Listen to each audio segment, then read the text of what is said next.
Yeah, so today we'll talk about the classification of compact Lie algebras. So let's consider XA are the finite elements of Lie algebra, which we abbreviated as LA. Okay, and A runs from 1 to N. So now you can see that XA, XB commutator is written as a IF ABC, XC, where this A, B, C are basically those 1 to N values, and F is the structure constants, which is fully antisymmetric. That means it is antisymmetric in the first two indices and also in the last two indices. Okay. And this XA satisfy and this Jacobi identity. If you write down this XA, XB commutator and that with the XC, and then you add on the other terms allowed by the cyclic permutations, and once you sum up all those terms, you will get T. That's the Jacobi identity.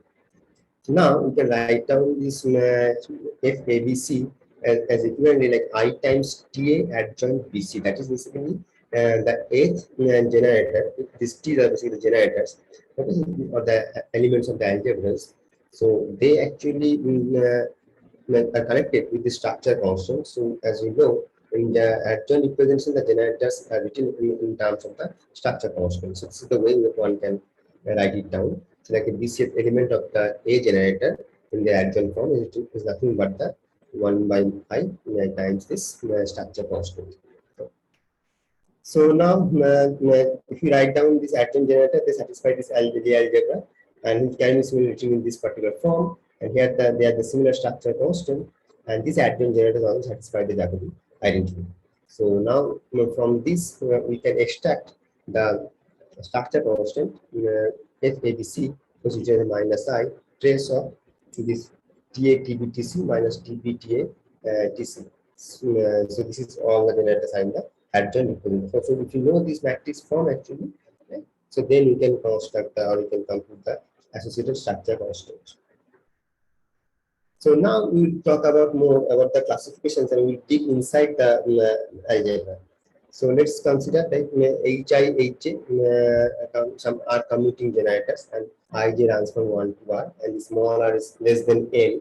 So you have this N number of generators, but among this N number of generators, we have some R number of generators which are commuting among themselves. And because they commute from them, actually their structure constant is basically 0. Okay? So in this way, from there we can construct this adjoint generator, and which we can write it down as a beta I A as a function of A. And delta AB. So here the A and B level running from N minus I levels of the Lie algebra. That means this N minus R are the number of generators which do not commute among themselves. So because you can see for the commuting generator, this is 0. For the non-trivial numbers will pop up from only for the N minus R non-commuting generators. Right?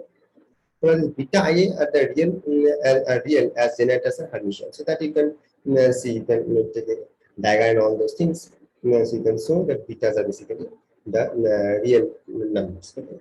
And these HIs, which are basically the belong to the set, which are basically commuting among themselves. And then we have the total XA.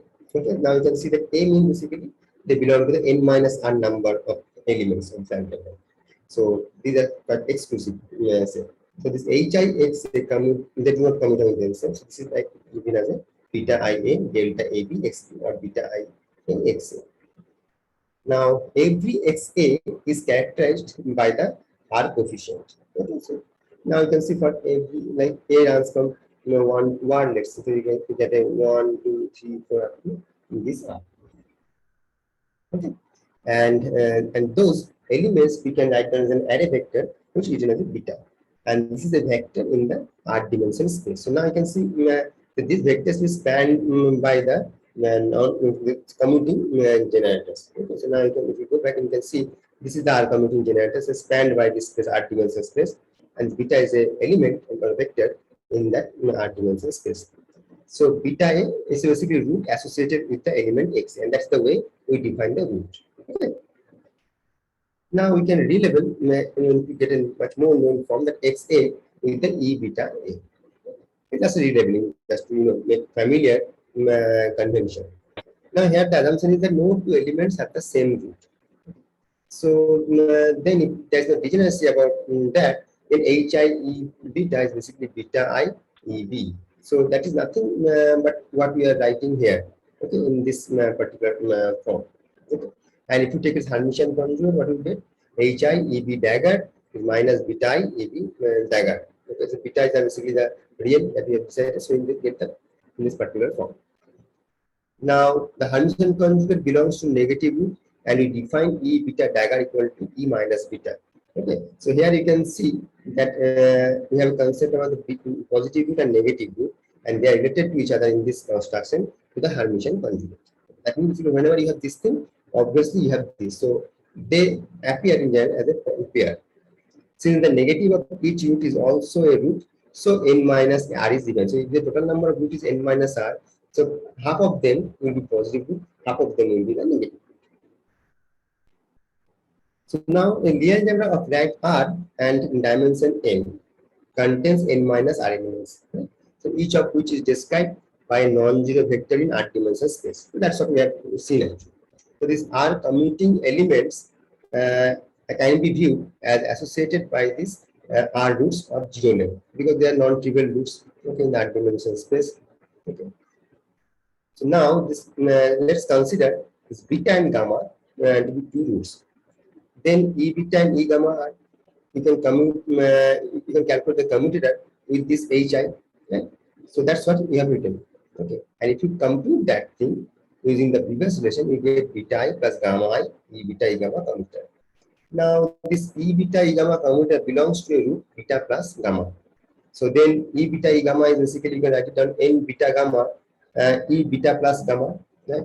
So now, if you change the commutator, using the antisymmetric property of the commutator, will be reflected through this coefficient, right? And so you get N beta gamma equal to minus N gamma beta. So this is the property of this coefficient. But we know there exists only N minus R root, right? As we have seen. Thus, not all linear combinations of roots can be roots.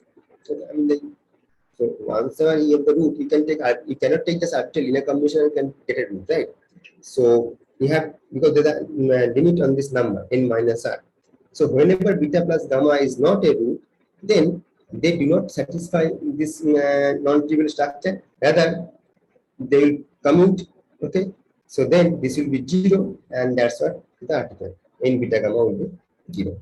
And the Hermitian conjugate implies also that n alpha beta equal to minus n star minus beta alpha equal to minus n minus beta minus alpha. So this is the structure, because the structure functions are real. Okay. So in this way we can write it down, this property, and we will use those property later. So now, if you consider this beta and gamma two such roots, that beta plus gamma equal to 0, then the commutator of E beta E gamma with Hi will be 0, and that will give you effectively E beta E minus beta, because gamma is minus beta, is something proportional to Hi, because then Hi commutes, right? So this, and but remember this beta is like a proportional number actually for ith element. Okay, so this is not the same beta I that we talk about, which was treated as a component of the root vector.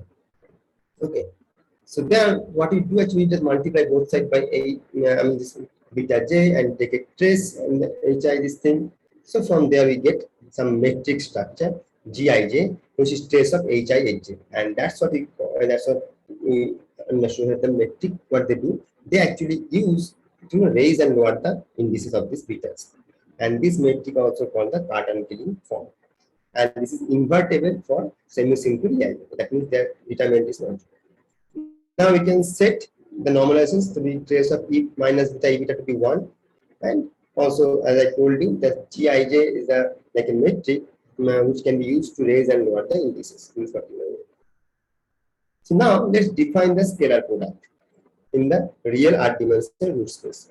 So like in the vector space, we define the inner product, right? In the 3-dimensional dot product, or in the one-time mechanism, also in the linear vector space, you know how to get the inner product thing. Similarly, here in the r-dimensional space, we define the vector product in this particular form. R beta inner product is a symmetric thing, so it's a beta alpha, and then we write it on the alpha I beta j, the Gij, and like this. And this is like a dot product. So this is in the length, so it's a greater than equal to 0. So this can be negative. Now the question is how to determine the coefficient n beta gamma. Right? So that's what we have to know for a given algebra. So let's consider three roots are related as alpha plus beta plus gamma equal to 0. So then E alpha commutator with E beta E gamma is basically alpha I n beta gamma H I. Okay. Now we can employ the Jacobian tree, and from there we get this relation. Okay, it's very trivial relation what we can see. Now multiply both sides by the Hj and take the trace again, and that reduces to this formula. Okay? All obviously alpha, beta, and the gamma coefficient. So this implies that along with alpha plus beta plus gamma equal to 0, if you employ that thing, then this relation tells you that n alpha beta equal to n beta bar minus alpha minus beta equal to n minus alpha minus beta alpha. So it's like n beta gamma, n gamma alpha, right? So this all will be the same, and individually there has to be 0 for non-trivial alpha, beta, and gamma. Now consider we take combination of E alpha with E beta k times. Then let's say you have E alpha and then you take a combination of E beta k times. So you have k times E beta, right? And this is called the alpha chain of the roots. Now, why we are doing this thing? That this leads to either 0 at some point or lead to some root alpha plus k beta. So you can think of that you are increasing this, we are making new root by adding beta every time. Okay, alpha plus beta, alpha plus 2 beta, plus 3 beta, and so on, till this alpha plus k beta. And at some point it will saturate into the zero. So since Lie algebra contains a finite number of elements, that there exists a maximum value of k which will exist. If we cannot keep adding this beta infinite times and get a root, because then it will be infinite dimensional algebra. So that restricts the maximum value of k, and let's call it q. So that means basically the alpha plus q beta is the non-trivial root, and if you add another beta like alpha plus q plus 1 beta, which will not be root. Now the boundary is not in the positive in the upper limit side, but also lower limit side, because if you remember, along with the positive root there is a negative root. So negative basically addition of negative root is like a subtracting beta from the alpha. Now we can't do that thing infinitely, right? So there's a limit on that thing. So it will like alpha minus beta, then alpha minus 2 beta, and so on until we get the 0. So that means for the k prime also have maximum value. This is p, right? So then such that alpha minus p beta is a root, but alpha minus p plus 1 beta is not a root. So to summarize this fact, p is basically nothing but the maximum number of minus beta can be added to alpha to form a non-trivial root, and q is the maximum number of beta that can be added to alpha to form a non-trivial root. So this in both ways, you can see the addition and subtraction of the root is basically bounded by this p and q, these two numbers. And now consider three roots, beta, minus beta, and alpha plus k beta. And also like alpha is not equal to beta. The Jacobian leads to this relation. Okay. Now we know from this relation E beta, E minus beta is basically beta I H I. And so you just simplify that thing, and then you just keep these first these two terms on the right hand side. Okay. And now we reduce this factor using the earlier relation in this particular form, alpha plus k beta, E alpha plus k beta. Now we'll focus on the right hand side terms. And the first term like this. And where we employ the antisymmetry property of the n, okay, and such that, and using the relation alpha plus beta plus gamma equal to 0, those relations, and from there we can reduce this thing in particular this form. So this you can actually verify, and this in this particular form. And there we can further manipulate them, the left hand side equal to this to right hand side, and here we can further manipulate them with the antisymmetric property in this way, and we can see. So I'm not going to detail because it's already written here. We can define some kind of function of k, okay, and then we'll see that eventually the first term and second term can be a nice way function of k. So this beta I alpha I plus k beta equal to fk minus fk minus 1. And remember, this k is basically limited by minus p plus q in this particular format. And here the k max equal to q, so such that alpha plus q plus 1 beta is not a root. So now once we do that, then basically we can write it down in this particular form q minus 1, and because this is not a root, so this term will be vanishing, so we get this relation. And from there we use the recursion relation. Okay, this I will leave as a homework. We can write it down in this particular form, f of k. Similarly, with the p, which is the k minimum value, we can use the recursion relation and get back this relation. So here p and q both are integers. and we further manipulate them, and we see that okay, p minus q, which is basically n, which is n because p, q are integers, so p minus q is also an integer. Okay, that can be written as 2 beta alpha inner product divided by beta beta inner product. Okay, in this part, and this is very important formula. Now we can define another root, which is basically like a wild reflection of alpha about the hyperplane perpendicular to the beta. So this is like a projection of this thing. So in this way, if you define alpha prime, whose norm will be same as the alpha, and then alpha prime beta inner product is basically minus beta alpha inner product, and that relation is again suitably applicable for the p prime q prime equal to n prime. From there, we can define the relation n by n prime equal to this, and the product in this particular form, and from there you can define the inner product square, which is equal to this 2 length square and times the n prime by 4. So now you can see these are all positive numbers. So that tells you, and this will give you the angle like cos and between two roots. So cos square theta alpha beta is basically n prime by 4 if they are normalized to 1, and that must be less than equal to 1 because that is the property of this thing, which tells you n prime less than equal to 4. So these are the basically possibly allowed values, okay, based on the allowed angle between alpha and beta. So this value, this can be go to either 0, 1, 2, 3, and that's the maximum value they can attain. And they have the importance that later when we talk about input data. So now let's talk about a simple roots. So for all n minus r non-zero roots in r-dimensional space, the number of positive roots equal to number of negative roots that we have only discussed. And that actually implies there are basically number of positive root or the negative roots would be n minus r by p. But the question is, are all the independent? Let's find out. Let's consider r linearly independent simple roots alpha I, where I runs from 1 to r. Now, which are the positive roots, of course? Okay. Thus, none of them can be expressed as a linear combination of other positive roots with positive coefficients, and that's the definition of simple roots. Right? So let's assume that alpha I bar and alpha j bar are two simple roots and form alpha I minus alpha j, which is either positive or negative or 0. If they are positive, then you can write it down like alpha I bar equal to alpha I minus alpha j plus alpha j, and alpha j equal to alpha j minus alpha I plus alpha I. So this contradicts their definition that they cannot be written as a summation of two positive roots. So we have to have alpha I minus alpha j equal to 0. The difference of these two simple roots is 0. And this chain constructed out of the two simple roots has always be equal to 0. That means you cannot reduce them. Right? So this alpha alpha j net is always less than equal to 0. So their angle between would be 2 pi by 3, 3 pi by 4, and 5 pi by 6. So once we have this idea about the root system now we can move to the Dynkin diagrams. So for higher rank algebras, it is impossible to demonstrate root system in r-dimension root space because it's very difficult to visualize them. But Dynkin diagram provides a two-dimensional platform to display all relevant information of the Lie algebra of any rank. And that is the beauty of the Dynkin diagram. It consists of r dots, one for each simple positive root, shorter root depicted by the whole and longer depicted by the solid dot. Okay, like this is the whole and this is the solid dot.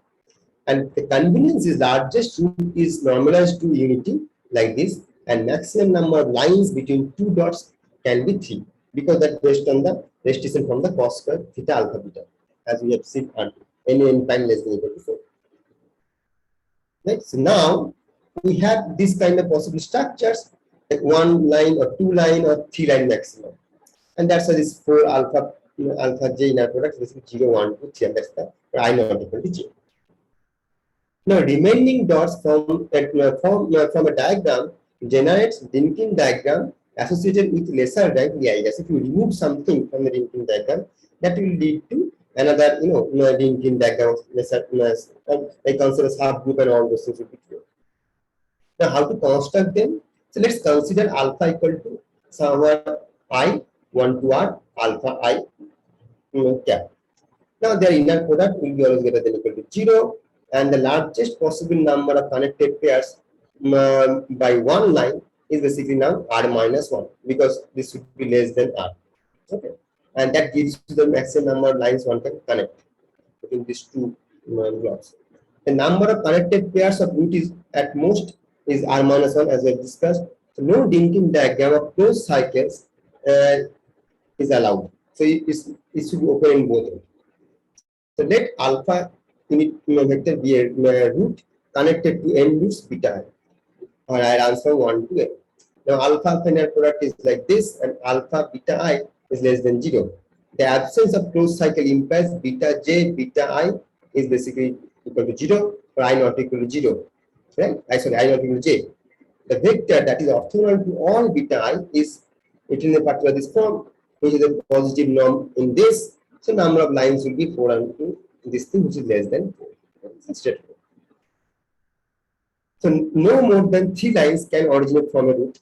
So allowed structures are either this or this or this or this. So you can see when two roots are connected by 3 lines already, they cannot be further connected other roots. For example, for G2, we have this thing. So you can see this root or this root cannot have any other leg, right? Because this is already exhausted. So its Carter matrix is like 2, 2, minus 1, minus 3. So for each block, there is a 2. Now for the when it is the right hand side root is shorter root, then you have a minus 1, and this is longer, this is minus 3, and so on. Now let me give you some example of complete list. Like this is the Dynkin diagram for S4. This is the Dynkin diagram for SO2R plus 1. You can see that this is the simple, and this is the Dynkin diagram for SP2R. If you look at this BR and CR, just the longer roots are replaced by the shorter roots. That's the way to remember this thing. This is the SO2N plus 4. Okay, so this is up to this is same, but the last root is basically connected as another handle. And this gives you E6, you add another one, you get E7, you get another one, you get E8. And it's the simple chain is nothing but the SUR plus 1. Now, let's talk about something called the orthonormal basis. So, introduce the orthonormal basis vector Ni. So, that satisfies Ni inner product is delta Ij. And all the roots of the simple Lie algebra can be expressed as linear combination of Ni's. So now an is basically SUN plus 1, whether all the roots have same length. Alpha I is equal to 2, alpha I plus 1 is equal to minus 1 for all I equal to 1 to n. So that's why you can see that the SUN plus 1 is the simplest one, and it has a single chain kind of thing, joined just simultaneously. Now you can define n plus 1 orthonormal vectors Pi for ij equal to 1 to n plus 1. And the simple roots are ni minus ni plus 1. So all the roots lie in the plane orthogonal to the vector somewhere ni. So there are n square minus n minus 1 non-zero roots. So positive roots will be just half of that, as we have discussed. So this is the number of positive roots. And here the roots are basically ni minus nj. Positive roots is ni minus nj with I less than j. And that's clearly half of this thing. And the y vector you can define rho as half of some of alpha is the positive root. So n1 minus n plus 1. Now another group is of our interest is Bn, which is SO2n plus 1. Except 1, all other roots are basically of the same length. So it's like a plus minus ni, and others are basically plus minus n1 plus minus nj. The simple roots are nn and n minus 1 minus ni. Okay. The length of short root is unity, and long root is basically root. And for sp2n, it is just the opposite. But the shorter and longer roots actually mutually exchange their position, and that's why you can see the simple roots and these things are defined in this way. So D or the SO2n has the n orthonormal vectors. Okay, it has a roots as plus minus ni plus minus nj, and simple roots are just nn minus 1 plus nn and n minus 1 minus ni. The positive root will be like half of this thing, right? And the positive which cannot be written as sum of other positive, they are the simple roots, and these are this thing. So this set of simple roots is obtained from the linear chain of the A series, okay, to which one must add a root of the same length that is perpendicular to all but the next to last root in the chain, nn minus 1 plus nn, and that's why there's another extra handle from the last one, okay, and that's what it makes slightly different at the end from the SUN plus 1.